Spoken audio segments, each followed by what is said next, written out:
This is one condition that can be really scary. I do not pray anyone actually experience this condition because it is something that can just, change the course of the woman's life. It is not just dangerous for the baby, it is also dangerous for the mom.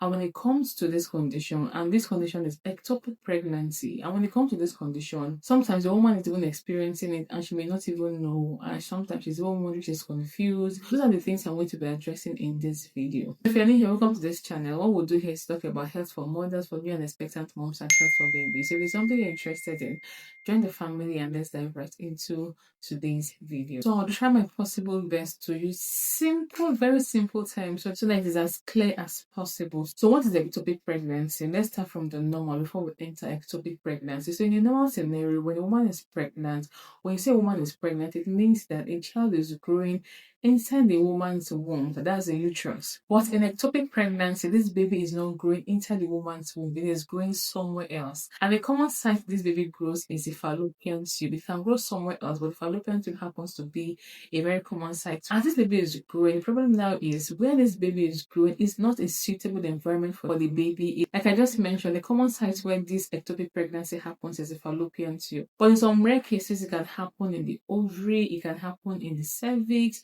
it can happen in the abdominal cavity. The baby is just growing in these areas, and these areas are outside the womb. And this environment is not suitable for babies' development. Before you know it, the pregnancy will rupture, a lot of complications can set in. And the baby is not just the one at risk, even the mother's life is at risk. So, what are the causes of ectopic pregnancy? In many cases, ectopic pregnancy just happens. And that is why, for those who are in my faith, I tell them as much as possible, pray to God. Because sometimes these things happen, it's not because you did something wrong, it's not because there's something wrong with you, it just happens, right? But there are certain things that may put a woman more at risk of having ectopic pregnancy. And some of these factors include things like sexually transmitted infections, especially the ones that were not properly treated. That is why when we have sexually transmitted infections, it's important it's properly treated because the complications can lead to a lot of things, and one of such things can be ectopic pregnancy. It must have affected the womb, and that area is not suitable for the baby to move into the womb, for the baby to develop in the womb. Sometimes the tubes are blocked, or anything that can hinder the egg from moving from the fallopian tube into the uterus.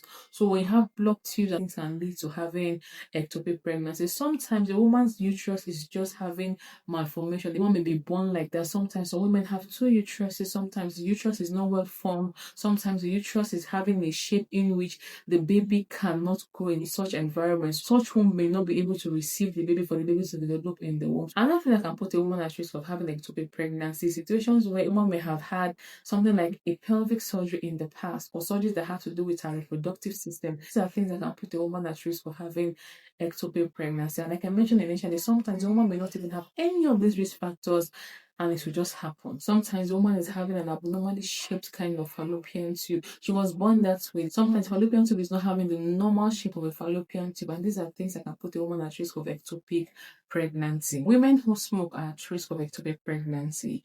If at the time when you're conceiving your baby you have an IUD, this can put you at risk of having ectopic pregnancy. When a woman is having ectopic pregnancy, she will usually have the normal signs of pregnancy. She will miss her period. When you do a urine test, it will be positive for pregnancy. Even when you do a blood pregnancy test, it will also be positive for pregnancy.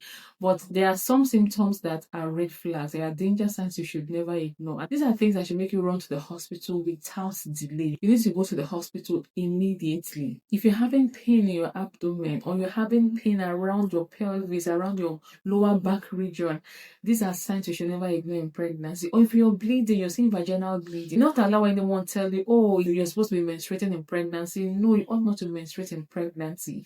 Anytime you see blood in pregnancy, please, you need to go to the hospital and let them check. You do not sit at home and put on sanitary pad and say, oh, it is normal to see blood in pregnancy. Many women have risked their lives. Many persons have been in life-threatening situations without knowing it was life-threatening. So when it comes to ectopic pregnancy, these are some signs the woman may experience. You're suddenly feeling weak, and like I mentioned initially, a common sign for ectopic pregnancy is a fallopian tube. So when the fallopian tube ruptures, in addition to the vaginal bleeding I talked about, the lower abdominal pain, sometimes the woman may have additional symptoms like pain in the shoulder region. You may feel like she wants to faint. These are signs that are not normal in pregnancy. So when you notice any of these symptoms in pregnancy, sharp abdominal pain, you're seeing blood, you're feeling like you want to faint, you're feeling weak, none of these things are normal in pregnancy. You need to call your doctor, you need to go to the hospital immediately, because when it comes to ectopic pregnancy, the woman's life can be at risk. When it comes to ectopic pregnancy, it's actually an emergency that needs to be handled immediately. So do not just stay at home and say, okay, let me watch it, whether I will get better. No, you need to go to the hospital immediately. Sometimes I see women and they'll tell me, oh, they had ectopic pregnancy in the past and they are so anxious, they are so scared. Does that mean they may never have a normal pregnancy again? No, you can have a normal pregnancy after, even if you have had an ectopic pregnancy in the past. When you have an ectopic pregnancy in the past, it doesn't mean that you're doomed not to have a normal pregnancy. Neither it doesn't mean that you're doomed not to have a baby. You can have a normal pregnancy afterwards. So if you've experienced ectopic pregnancy before, do not just give up on yourself or give up on pregnancy. There is hope, and you can have a normal pregnancy afterwards. You can have a normal healthy pregnancy afterwards. So do not just give up on yourself or give up on pregnancy or give up on the journey of having a child. You can actually have a baby, a normal pregnancy, a normal healthy pregnancy. You can deliver your baby well and sound, even if you've had ectopic pregnancy in the past. So I hope this video has been helpful, and I hope to see you in our next video. And until then, bye.